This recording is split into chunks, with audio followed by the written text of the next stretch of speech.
Bienvenidos a OOTOTV, la investigación fuera de la oficina desde el pasado hacia el futuro de la salud. Esta vez estamos explorando psicópatas, sociópatas y narcisistas. Soy Bob. Y yo soy Sue. Hoy nos sumergimos en un análisis fascinante y, la verdad, bastante complejo. Vamos a ver las características y las diferencias clave entre narcisismo, sociopatía y psicopatía. Exacto. Nos vamos a basar en un montón de fuentes que hemos revisado, desde investigaciones clínicas, criterios diagnósticos, hasta testimonios personales que son, impactantes, y análisis históricos de cómo han ido cambiando estos conceptos. Sí, es un tema denso. Vamos a explorar a fondo qué define a cada uno, cómo se ven esos rasgos en el día a día, en las relaciones. Y un punto clave, creo yo, es el tema de la empatía. Totalmente. O más bien sus diferentes formas de ausencia o disfunción. Y claro, el impacto que estas personalidades pueden tener, no solo en la gente cercana, sino también en lo social, en lo profesional. Y es que reconocer estos patrones va más allá de lo académico, ¿no? Es fundamental. De hecho, algo que queda muy claro en las fuentes es que comprender a psicópatas, sociópatas y narcisistas dirigirá las decisiones y acciones sociales y profesionales de quienes toman conciencia de esto. Y muy ligado a eso está el cómo interactuar. Las fuentes lo dicen claro, a veces es duro, pero gestionar las interacciones con psicópatas, sociópatas y narcisistas es crítico para la supervivencia. Supervivencia en un sentido amplio, claro. Psicológica, emocional. Exacto. No solo física. Por eso veremos por qué focalizar la conciencia sobre psicópatas, sociópatas y narcisistas tiene un impacto significativo en la salud mental y física personal. Perfecto, pues empecemos por aclarar un poco los términos, ¿te parece?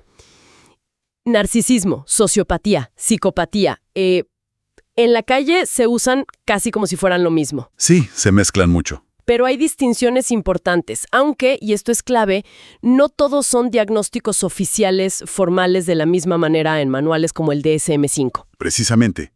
Empecemos por el narcisismo. Clínicamente se asocia con el trastorno narcisista de la personalidad, el TNP. Según el DSM-5, los criterios, incluyen un patrón dominante de grandeza, ¿no? Ajá, en la fantasía o en el comportamiento. Una necesidad profunda, constante de admiración y una falta de empatía notable. Y esa falta de empatía es uno de los puntos más complejos y que las fuentes exploran mucho. Porque no siempre es una ausencia total, ¿sabes?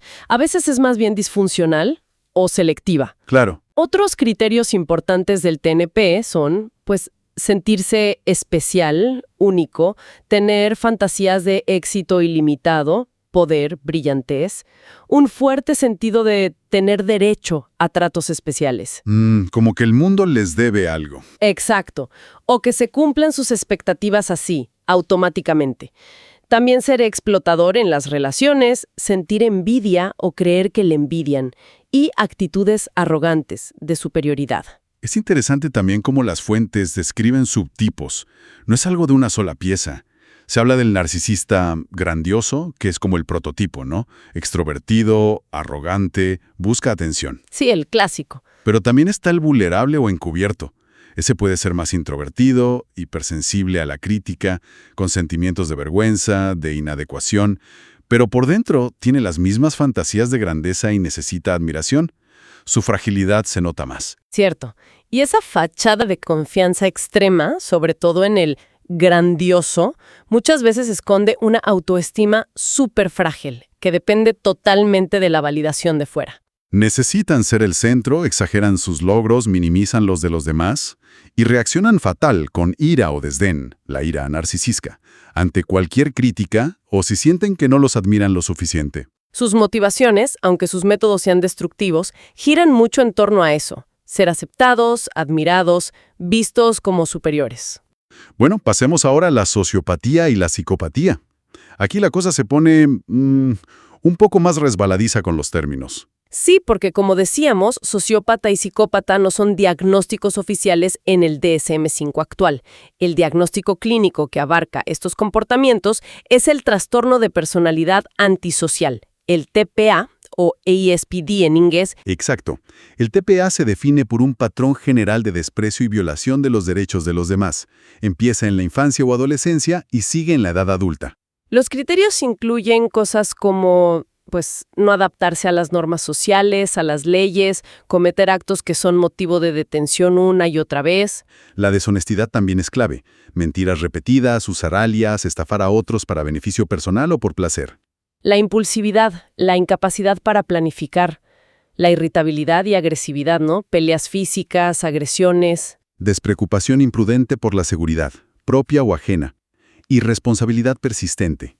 No poder mantener un trabajo o cumplir obligaciones. Y crucialmente la falta de remordimientos, esa indiferencia o justificación después de haber dañado, maltratado o robado a otros. Es brutal. Es interesante ver cómo evolucionó esto históricamente. Psicopatía viene del siglo XIX. Al principio significaba casi cualquier enfermedad mental. Luego, Kraepelin habló de inferioridad psicopática, Cleckley con la máscara de la cordura. Sí, ese libro fue muy influyente. Y sociopatía se sugirió después, para enfatizar más el conflicto con la sociedad. Hoy, el TPA es el paraguas clínico, pero la distinción psicópata-sociópata se sigue usando mucho, sobre todo en investigación, en el ámbito forense, para hablar de subtipos dentro del TPA. Y es una distinción útil, aunque no sea oficial del DSM. La sociopatía a menudo se asocia más con factores ambientales. Una crianza difícil, traumas. Claro, se piensa que la persona podría tener una conciencia débil, subdesarrollada, digamos, no totalmente ausente. Su comportamiento antisocial tiende a ser más impulsivo, errático, desorganizado. Aunque también manipulan, ¿eh? Ojo. Sí, la manipulación está ahí. Pueden formar algunos lazos, pero suelen ser inestables, superficiales. Mientras que la psicopatía se ve más como algo con una base quizá más innata. Se habla de diferencias en el cerebro, ¿no? Menor activación en la amígdala, la corteza prefrontal. Exacto. Áreas clave para las emociones, el control de impulsos, la conciencia moral. Y se caracterizan por una falta de empatía y remordimiento mucho más profunda. Son más fríos, calculadores, con encanto superficial, un estilo de vida parasitario. Pueden ser más organizados en su maldad, digamos. Y algunos estudios sugieren mayor riesgo de violencia instrumental, la que se usa para conseguir algo. Un dato que impacta y que sale en varias fuentes es que se estima que 1 de cada 30 personas podría cumplir criterios de TPA. Es muchísimo. En el narcisismo, incluso las acciones más tóxicas, manipular, buscar admiración, devaluar, suelen ser para mantener esa autoimagen grandiosa y conseguir validación social. Buscan estatus, éxito, reconocimiento. Cosas que nuestra sociedad, para bien o mal, valora. Podríamos decir que sus fines son, de una forma retorcida, prosociales, aunque los medios sean destructivos. Quieren encajar, pero a su manera y en la cima. Y eso contrasta muchísimo con lo que se dice de la sociopatía, y sobre todo la psicopatía. Ahí la motivación parece ser fundamentalmente antisocial. Totalmente. Buscan poder, pondrán sobre los demás, estimulación, porque se aburren fácil y necesitan novedad, riesgo, explotar a otros para beneficio propio, gratificación inmediata. Y les da igual saltarse normas, leyes o el daño que causen. No buscan tanto la admiración, aunque si les sirve la usan, como ganar, dominar, satisfacer sus deseos sin frenos internos como la culpa o la empatía. Hablemos más de la empatía, porque es un pilar en esto y tiene muchos matices. En el narcisismo, decíamos, la falta de empatía es un criterio clave, pero no es un sí o un no. No es un interruptor. Exacto. Se habla más de empatía deficiente o disfuncional. La dificultad principal parece estar en la empatía emocional, la capacidad de sentir con el otro, de resonar. Totalmente de acuerdo. La empatía cognitiva, entender intelectualmente qué piensa el otro, su perspectiva, sus intenciones, puede estar intacta, incluso muy aguda. Sí, pueden ser muy buenos leyendo a la gente. El problema es que no usan esa habilidad para conectar de verdad, sino para manipular o proteger su propia vulnerabilidad. O quizá, como dicen algunas fuentes, sus propias emociones intensas, vergüenza, envidia, rabia, les impiden sintonizar con los demás. Hay estudios fascinantes que indican que personas con alto narcisismo pueden sobreestimar su propia empatía emocional. Se creen más empáticos de lo que son. ¡Qué curioso! Y otro hallazgo clave. Si se les pide explícitamente que se pongan en el lugar del otro o si ven un beneficio claro, pueden activar su empatía cognitiva e incluso simular respuestas emocionales empáticas. O sea que en parte es cuestión de voluntad, de uso selectivo. Parece que sí, es instrumental. El panorama cambia radicalmente con la psicopatía. Ahí el déficit de empatía es, mucho más profundo, estable, central. Sí, hay una carencia marcada, sobre todo de empatía emocional. No sienten el dolor ajeno. De hecho, algunos estudios con neuroimagen sugieren que hasta pueden sentir placer o recompensa al ver sufrir a otros. ¡Qué escalofriante! La empatía cognitiva sí la tienen, la usan de forma depredadora, para ver vulnerabilidades y manipular mejor. El testimonio de Patrick Gagna, diagnosticada como sociópata, es muy relevador aquí. Describe muy bien esa ausencia de emociones sociales. Culpa, vergüenza, remordimiento. Pero sí siente emociones básicas. Tristeza, alegría, miedo, ira. Explica que tuvo que aprender la empatía intelectualmente, como si fuera un idioma extranjero, observando, deduciendo, pero sin sentirla espontáneamente. Es un proceso cognitivo, no visceral. Impresionante. La sociopatía en general se pone a menudo en un punto intermedio. La empatía puede ser débil, inconsistente, más presente que en la psicopatía pura, pero deficitaria. En cualquier caso, tanto en socio como en psicopatía, esa falta de conexión emocional real y de brújula moral interna es lo que permite la manipulación, la explotación, todo lo que define al TPA. Y esa disfunción empática, en sus distintos grados, es la clave para entender muchas de las tácticas interpersonales tóxicas que se describen. El mirroring o espejeo, por ejemplo. Sí. Al principio de una relación te reflejan perfectamente. Tus intereses, valores, miedos, crean una sensación de conexión profunda, instantánea, para ganar confianza. Y luego el gaslighting. Esa palabra que ahora se oye tanto. Manipularte para que dudes de tu propia percepción, de tu memoria, de tu cordura. Eso nunca pasó, estás exagerando, eres demasiado sensible. Clásicos. Y las mentiras patológicas, a veces sobre tonterías, sin motivo aparente, simplemente porque pueden. Y la proyección. Acusar al otro de lo que ellos mismos hacen. Tú eres el manipulador, tú me engañas. Exacto. Y todo esto, a menudo, dentro de un ciclo de relación muy característico y devastador. Primero la idealización, el love bombing. Te ponen en un pedestal, te llenan de atención. Luego, inevitablemente, la devaluación. Empiezan las críticas, el desprecio, te retiran el afecto, te comparan. Y finalmente, el descarte, que suele ser abrupto, frío, cruel. Te deja hecho polvo, confundido, traumatizado. Y a veces vuelven, ¿no? El hoovering. Intentan aspirarte de nuevo a la relación cuando les conviene. Sí. Comprender este ciclo es vital para romper la confusión y dejar de culparse a uno mismo. Las consecuencias de estar en relaciones cercanas, sobre todo íntimas, con gente así, son profundas, muy dañinas. Los estudios con víctimas, como uno que vimos sobre parejas de psicópatas, pintan un cuadro terrible. Absolutamente. Hablamos de tasas altísimas de trastorno de estrés postraumático, TPT, a menudo complejo, CPTSD, por ser un trauma prolongado interpersonal manipulador. Depresión severa, ansiedad crónica, ataques de pánico. Pero no es solo psicológico, ¿verdad? Es biológico también. Totalmente. Las fuentes mencionan problemas físicos, úlceras, problemas cardiovasculares, dolores crónicos, problemas gastrointestinales, sistema inmune debilitado, problemas de sueño, caída del cabello. El estrés crónico literalmente te enferma. Y a nivel cognitivo, las víctimas describen problemas de concentración, de memoria, esa sensación de niebla mental, confusión. Conductualmente tienden a aislarse, a menudo el abusador los aísla, desarrollan una desconfianza profunda en su propio juicio y en los demás, se vuelven hipervigilantes.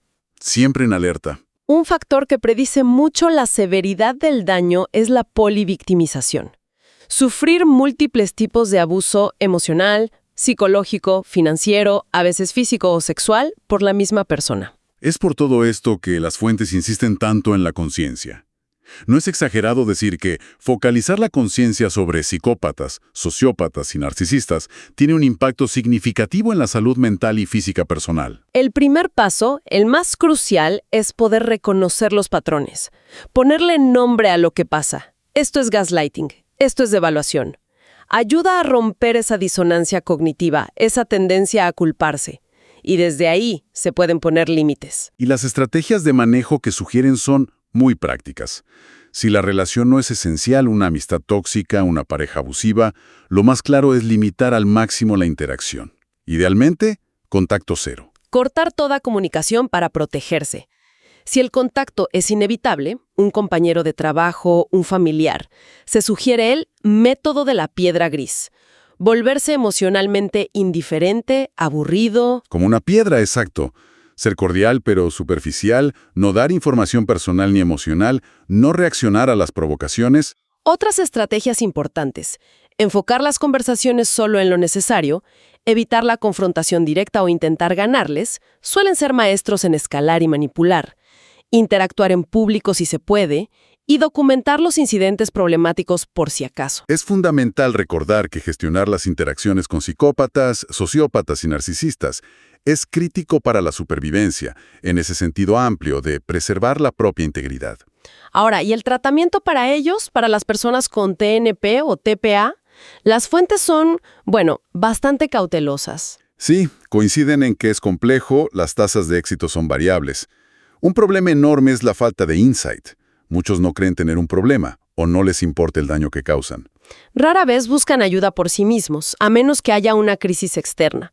Problemas legales, un ultimátum de la pareja. Cuando sí hay algo de motivación, algunas terapias pueden ayudar a manejar ciertos comportamientos, aunque no curan el trastorno de base. Se habla de terapia cognitivo-conductual, TCC. Sí, para trabajar patrones de pensamiento y conducta, también terapia focalizada en la emoción, terapia basada en esquemas. La medicación no trata el trastorno en sí, pero puede usarse para síntomas asociados, ansiedad, depresión, impulsividad. El pronóstico depende muchísimo de la severidad de los rasgos y de si hay un deseo genuino, aunque sea mínimo, de cambiar conductas dañinas. Y no podemos olvidar el estigma tan fuerte.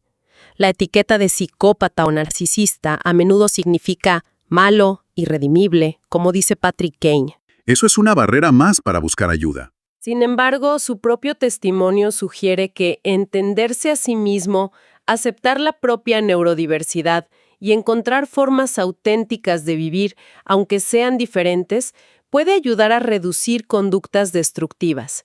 Y esto conecta con la idea de que focalizar la conciencia sobre psicópatas, sociópatas y narcisistas puede construir rutinas y hábitos saludables.